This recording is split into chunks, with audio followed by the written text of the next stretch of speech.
In hopes of cutting costs elsewhere, unionized faculty and staff at Vermont State University are calling on the Board of Trustees to eliminate the Chancellor position. But the chair of the board is coming forward saying that won't be possible. ABC 22's Isabel Schoeneman is live in the newsroom to tell us what's going on here. Isabel? Thanks, Lauren. Members of the American Federation of Teachers Vermont and the Vermont State Employees Association who work on the campuses want the chancellor's position eliminated. They say that money can be better spent elsewhere. And with the current chancellor leaving at the end of the year, the unions are rethinking how the school is run, wanting to include the voices of faculty and staff members.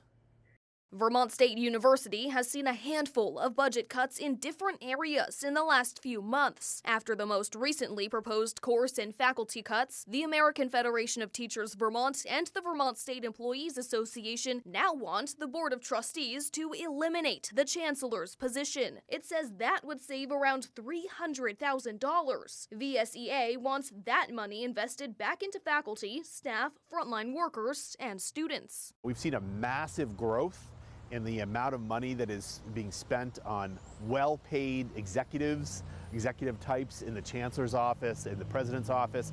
The further away you are from the students, the more money you're getting paid. Alternatively, the unions say if the university cannot eliminate the position, they want their members included in the search and hiring process. I heard from the Board of Trustees chair, Representative Lynn Dickinson, who says cutting the chancellor's position may not be possible. She writes, quote, "No part of the system would function, and critical savings would not be realized without these essential centralized operations." But she ensures the board is engaging in an inclusive and transparent search process for the next system leader. The head of the VSEA claims the Board of Trustees is not on campus every day and doesn't know the extent of the situation. The system has gotten into the dire straits it found itself in because the leadership failed to listen to people on the campuses, failed to listen to the students, failed to listen to the staff, failed to listen to the faculty. Dickinson notes the chancellor oversees both CCV and VTSU, but Howard says all this work can be divvied out to the president's office. Our members are doing 2 and 3 jobs,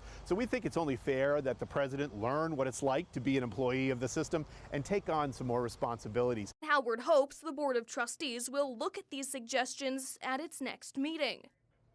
Howard says he wants to eliminate at least some of the $13 million management positions are paid, but Dickinson says the hiring process for a new chancellor is still progressing.